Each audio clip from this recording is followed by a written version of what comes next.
Shakur Stevenson versus William Zepeda, boxing reaction. Good boxing match, man. I love the technicality from both fighters.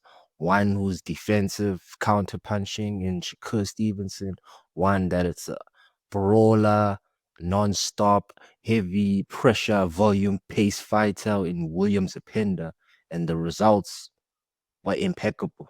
First round to the fourth round, William Zepeda had been the aggressor, in my opinion. He was throwing more volume shots, putting Shakur Stevenson on the ropes, and he was succeeding in catching him and finding shots on the ropes because Shakur Stevenson was just in the piggy pocket and he was in that shell of his, but I believe William Zepeda didn't land enough shots because even though he was in the pocket, coming bouncing off the ropes with his back against the ropes, he still caught Zepeda with some clean counters. I'm talking about some clean, deadly, precise shots that the judges would have favored for him in the first 4 rounds. But those first 4 rounds, you could give two of them to Shakur and then two of them to Zepeda. That's how close the first 4 rounds were. And then when it got to the fifth, Zepeda had thrown a large number of punches through the first like 4.5 rounds.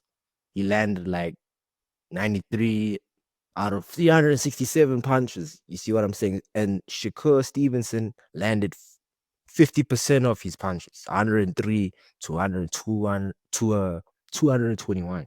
You see, so this is the difference in boxing in terms of skill.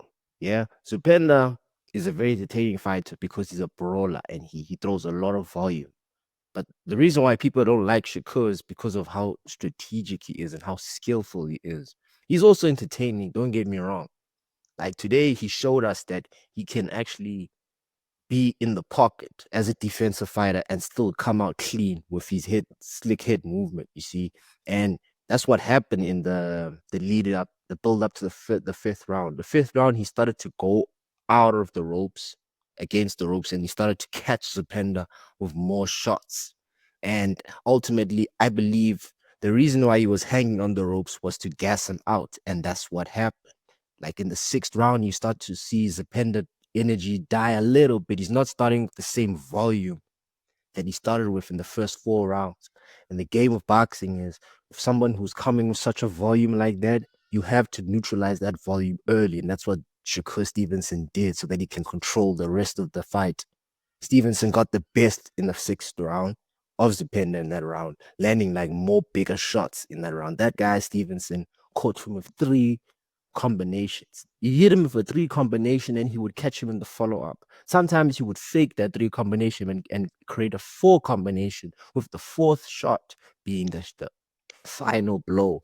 But then he would be like, jab, cross, cross, jab. You see what I'm saying? Jab, cross, jab, cross, jab, cross. It's the basic fundamental combinations in boxing that Stevenson has mastered. That's why he's so elite. This is why he's pound for pound next to Bad, the two of the best fighters. Next to Usyk, 3 of the best fighters in the world right now. And then the seventh round, Stevenson continued to land more shots, and he was quicker with his shots as the fight continued. And then after an aggressive start, you started to see Zepeda slow down. His whole energy and his reserve tank was gone. I swear down, you saw a different fighter in that seventh round. And then in the eighth round, it was Stevenson's night. It was just all his night. He just picked them apart. Pa pa pa pa, uppercut. This time he installed the uppercuts in the clinch, which is very smart because Zepeda was expecting the 3 combinations or the 4. So you see the intelligence of Shakur Stevenson here.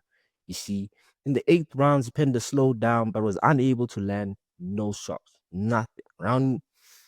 And then despite Zepeda showing like his rustiness and him slowing down in the eighth round, Stevenson still caught him in precise shots as it is. Stevenson's versatility and speed just continued to build up during the course of the fight. Now, ultimately, this led to Shakur Stevenson controlling the rest of the fight. Round 10, Zepeda continues to show a will to start in the fight and compete despite him slowing down because he got caught. These Mexican fighters are the real deal. They've always been the real deal, and they're some warriors. And he's proven that against the best fighter and the most skillful fighter in the world, and it's just in Shakur Stevenson.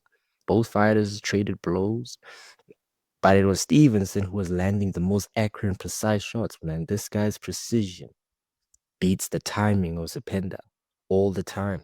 4 combinations, 3 combinations, blah, blah, blah, blah, blah. He just catches them on the last 2 shots. And then in the 11th round, Zepeda continues to show success in some exchanges. But because of the precision and precise timing of Shakur Stevenson, he outboxes him. And this continues until the round of the last, which is the 12th round. The crowd responds to Shakur Stevenson because of this. And ultimately, that sort of synergy gives off to the judges. Now, Shakur Stevenson controlled the rest of the fights until round 7, leading up to round 12. So his game plan was to lean against the back of the ropes, which is something he never usually does. He usually, by the back of the ropes, left, right, left, right. Sort of like how Floyd is. You just can't catch him with a clean shot.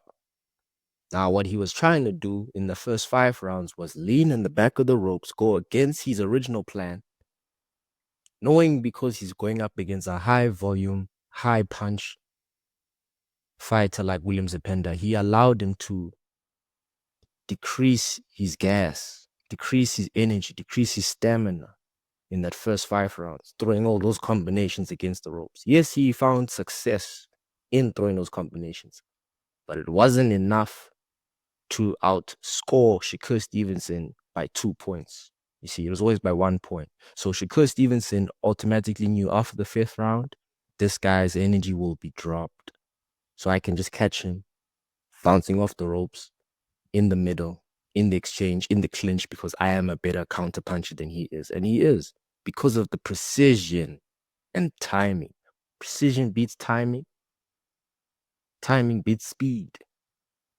Combine all those things, they beat power always, because they come from natural power. Most knockouts, they come from natural power. Shakur Stevenson has natural power. He just couldn't get the knockout tonight. William Zepeda has good combinations, just doesn't have the knockout. Now, this fight was deservingly a masterpiece by Shakur Stevenson.